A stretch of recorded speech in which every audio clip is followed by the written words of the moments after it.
Salam alaikum wa rahmatullahi ta'ala wa barakatuh. Mes chers élèves, aujourd'hui, on va voir la deuxième partie qui concerne la manière avec laquelle on détermine le domaine de définition d'une fonction LN. Alors, vous voyez bien que vous avez 6 fonctions à gauche et à droite, j'ai écrit un petit rappel. Le rappel qui concerne la manière avec laquelle on détermine le domaine de définition d'une fonction LN. Donc, je vais vous laisser une heure comme ça. Je crois que c'est suffisant. Donc, à tout à l'heure. J'espère que vous avez fini. Maintenant, on passe à la correction. Alors, avant de corriger ces exercices, on va faire un petit rappel sur la manière avec laquelle on détermine le domaine d'une définition d'une fonction avec l'élève. Alors, comme vous voyez ici à droite, si notre fonction f de x est égale à ln de u de x, alors le domaine, c'est quoi? C'est l'ensemble des nombres réels, tel qu'il faut que ce réel satisfait les conditions d'existence de la fonction u, c'est-à-dire il faut que x appartienne au domaine de définition de la fonction u. Et pour satisfaire les conditions du ln, il faut que ce u de x soit strictement supérieur à 0. Bien sûr, on a déjà vu ça la première partie. Donc, passons maintenant à la correction et commençons par l'exercice numéro 1. L'exercice numéro 1, le voilà. Donc, notre domaine de définition de cette fonction, c'est l'ensemble des nombres réels tels que... Alors ici, on a ln de u de x. Le u de x ici, c'est le 2 moins valeur absolue de x. Donc, vous voyez bien qu'il n'y a pas de problème ici. Alors, le problème réside à satisfaire les conditions d'existence du ln. C'est-à-dire, il faut que le u de x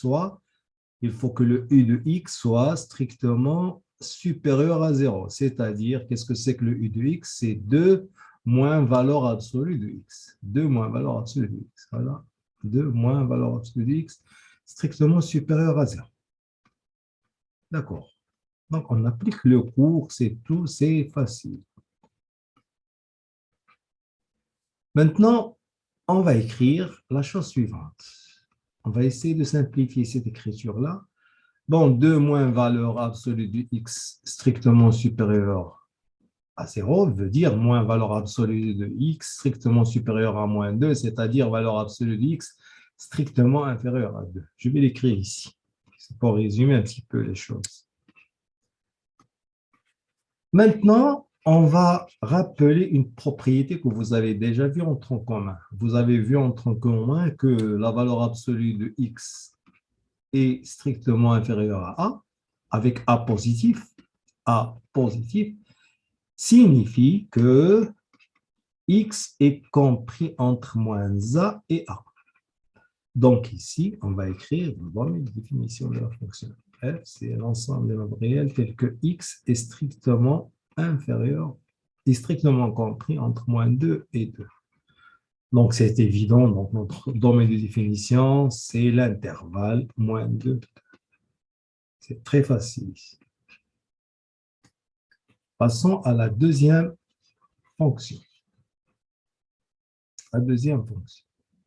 Alors, le domaine de définition de la fonction f, c'est l'ensemble des nombres réels tels que, c'est la même chose, il faut que la valeur absolue de x moins 1 est strictement supérieure à 0, c'est-à-dire, il faut que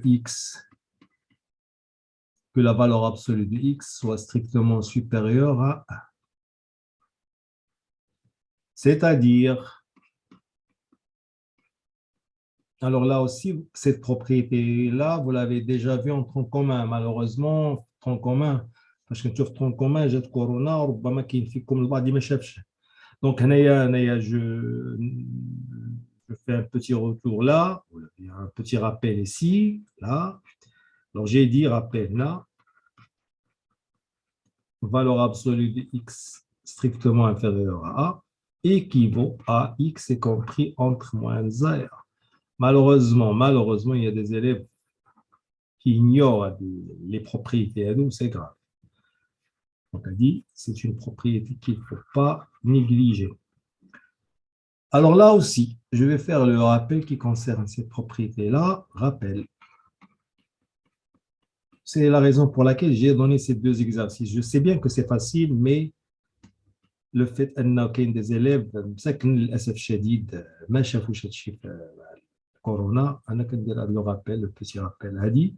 Bon, celle-là équivaut bien sûr avec un A positif. A appartient à R plus. R plus étoile. Là aussi, A appartient à R plus étoile. Bon, là, ça nous donne X strictement supérieur à A ou X est strictement inférieur à moins 1. C'est grâce à ces deux propriétés-là qu'on peut déterminer le domaine de définition en fait, des cadres. Donc ici, veut dire que X est strictement supérieur à 1 ou X strictement inférieur à moins 1. Donc, ce qui nous donne quoi? C'est la réunion des deux intervalles, moins l'infini, moins 1, ouvert, union, 1 plus l'infini. Donc, j'ai donné ces deux exercices pour faire rappel à les deux propriétés-là. C'est la raison pour laquelle j'ai donné ces deux exercices. Passons maintenant au troisième exercice. Bon, là, troisième exercice, le domaine de définition. Ensemble des nombres. Alors ici, regardez bien. Vous avez d'abord, il faut satisfaire les conditions d'existence de cette partie-là. Alors, pour que cette partie-là existe, il faut que le x soit strictement supérieur à 0. Parce que vous avez là, vous avez le ln de x. Il faut que ce x soit strictement supérieur à 0. D'accord. Ensuite, maintenant, la deuxième condition. Il faut que, pour que cette partie-là A existe, il faut que tout ça soit strictement supérieur à 0. Voici les deux conditions qui permettent de donner l'existence de la fonction f. D'accord. df égale l'ensemble des nombres réels tels que x est strictement supérieur à 0. Bon, cette phrase-là, on l'a déjà vue. ln de x strictement supérieur à 0 veut dire ln de x strictement supérieur à ln de 1. Donc, x strictement supérieur à 1. Maintenant, on va déterminer cet ensemble-là. Alors là, on a besoin de chercher l'intersection de quoi? De la partie qui concerne les nombres réels, la partie qui concerne les éléments qui sont strictement supérieurs à 0 et la partie qui concerne les éléments qui sont strictement supérieurs à 1. Plaçons d'abord le 0, voilà, ensuite le 1. Bon, l'ensemble des nombres réels déjà colorés, la partie verte, la voilà, c'est ça. Et la partie rouge, la voilà. Donc, notre domaine de définition, c'est 1 ouvert plus l'infini. Quatrième exercice. Le domaine de définition, c'est l'ensemble des nombres réels tels que. Regardez ici. Alors, là, vous avez deux conditions. Il faut d'abord satisfaire l'écriture les conditions de cette écriture, c'est-à-dire il faut que le x soit strictement supérieur à 0. Il faut satisfaire les conditions d'existence de cette écriture. Il faut que l'expression qui est à l'intérieur soit supérieure ou égale à 0. Donc, je vais mettre ici et 1 moins ln de x supérieur ou égal à 0. Ensuite, on va écrire la chose suivante, x appartient à R, tel que x strictement supérieur à 0, et alors là, ça donne ln de x strictement inférieur ou égal à 1. C'est-à-dire, ça appartient à R, tel que x strictement supérieur à 0. Ici, bon, ln de x inférieur ou égal à 1 veut dire ln de x inférieur ou égal à ln de e, c'est-à-dire x inférieur ou égal à e. X inférieur ou égal à e. Donc, on va déterminer maintenant le domaine. Coloriage, l'ensemble R, cette partie-là. Ensuite, celle-là, le rouge, et enfin celle-là, le vert. Bon, maintenant, je vais placer les nombres. Ici, vous avez le 0 et enfin le E. La partie rouge, la voilà. La partie verte, la voilà.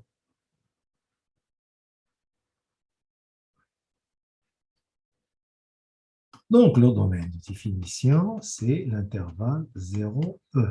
Ouvert là, fermé ici. Cinquième exercice.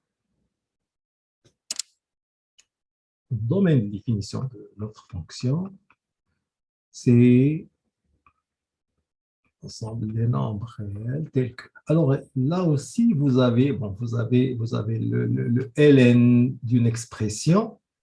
Alors, pour que cette écriture ait un sens, il faut que ce qui est là soit strictement supérieur à 0. Là, voilà.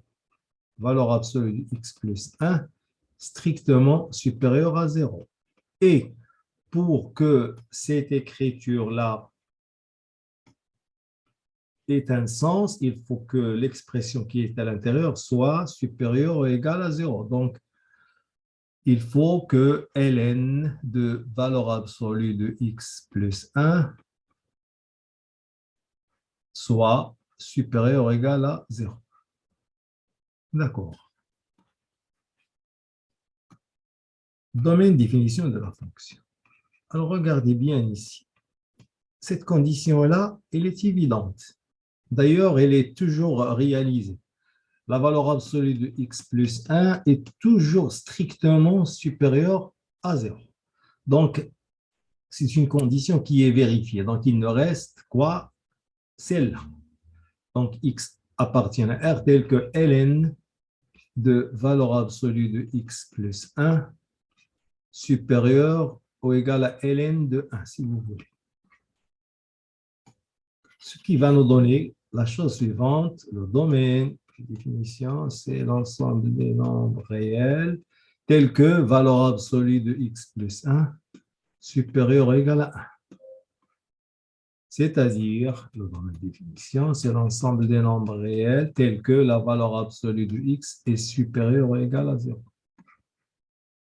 Alors, on sait bien que la valeur absolue de n'importe quel nombre réel est toujours supérieure ou égale à 0. C'est une condition qui est toujours vérifiée, quel que soit le nombre réel x.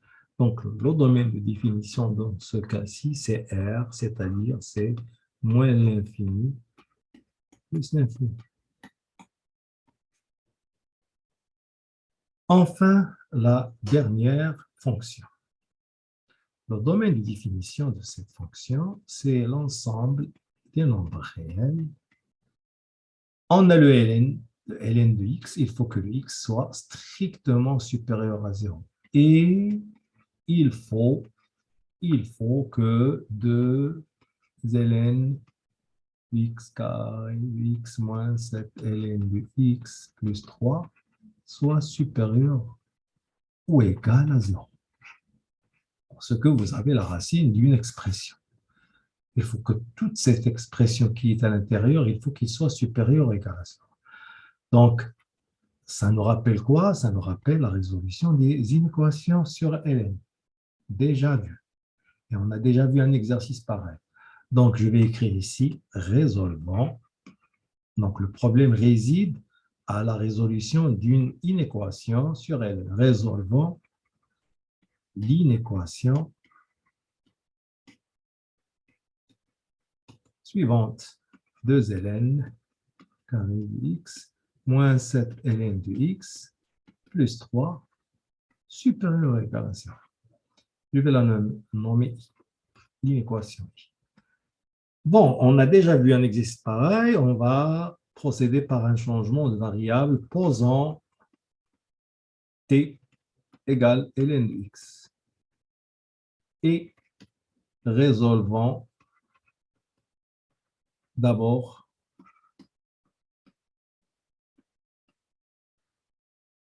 l'équation, si vous voulez, l'équation 2t carré moins 7t plus 3 égale à 0. Alors, delta, b carré, ça fait 49 moins 24, ça fait 25. Donc, delta, ça fait 25.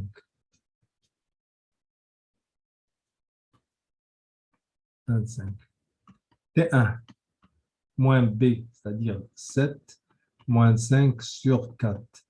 Ça fait 1 demi. T2, ça fait 7 plus 5 sur 4, ça fait 3. Donc, ça fait 3, pardon. 1 demi, T2, 3. Donc,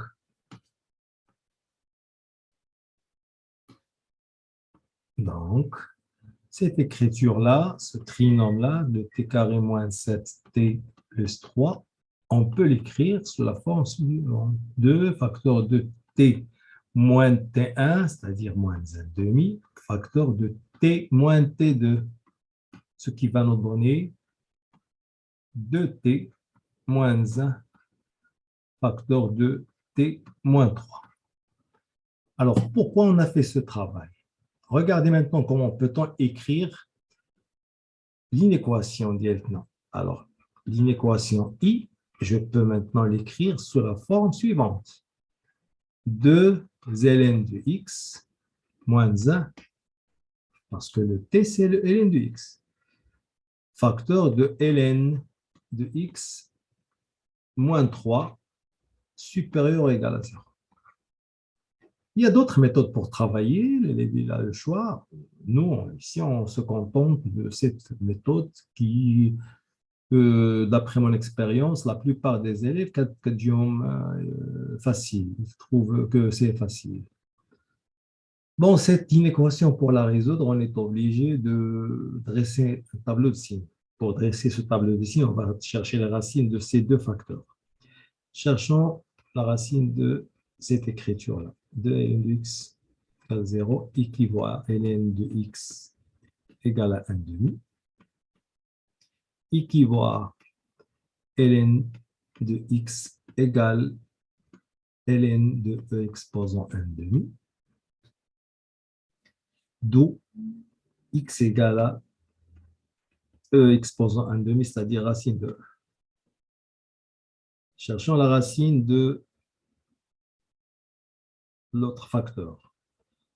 Ln de x moins 3 égale 0 équivaut à ln de x égale à 3 équivaut à ln de x égale ln de e au cube.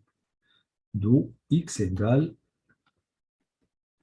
e au cube. Maintenant, pour répondre à notre question, on est obligé, j'ai dit, de dresser un tableau de signes. Alors, notre tableau de signes est le suivant. Je vais le dresser ici, si vous voulez. Bon, x.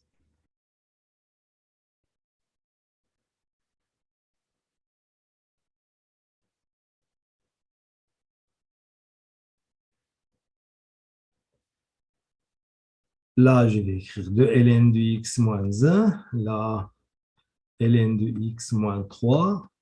Là, le produit.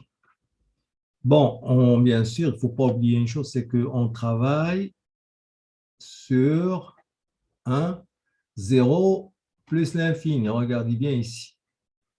Donc, dans mon tableau de signes, je vais me contenter de la partie 0 plus l'infini, l'intervalle ouvert 0 plus l'infini. Donc, je vais mettre là un trait ici.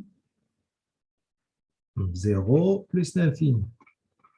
Je vais placer ces deux racines. On a le racine de E là et là le E au cube. Alors la plus petite valeur, c'est racine de E.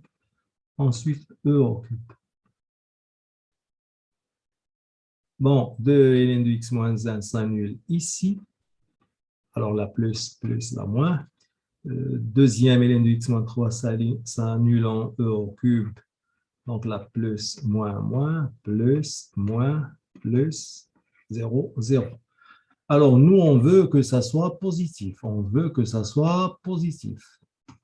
Voilà. On veut que ça soit positif. C'est ce qui est là. Voilà, on veut que ça soit positif. Donc, il est positif où? Il est positif là et là.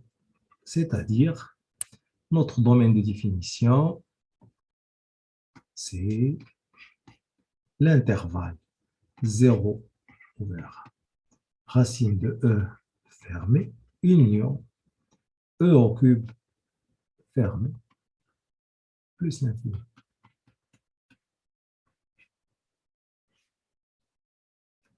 Donc, passons maintenant à la troisième et la dernière partie sur le domaine de définition de la fonction ln. À la vidéo prochaine, Inch'Allah. Salam alaikum.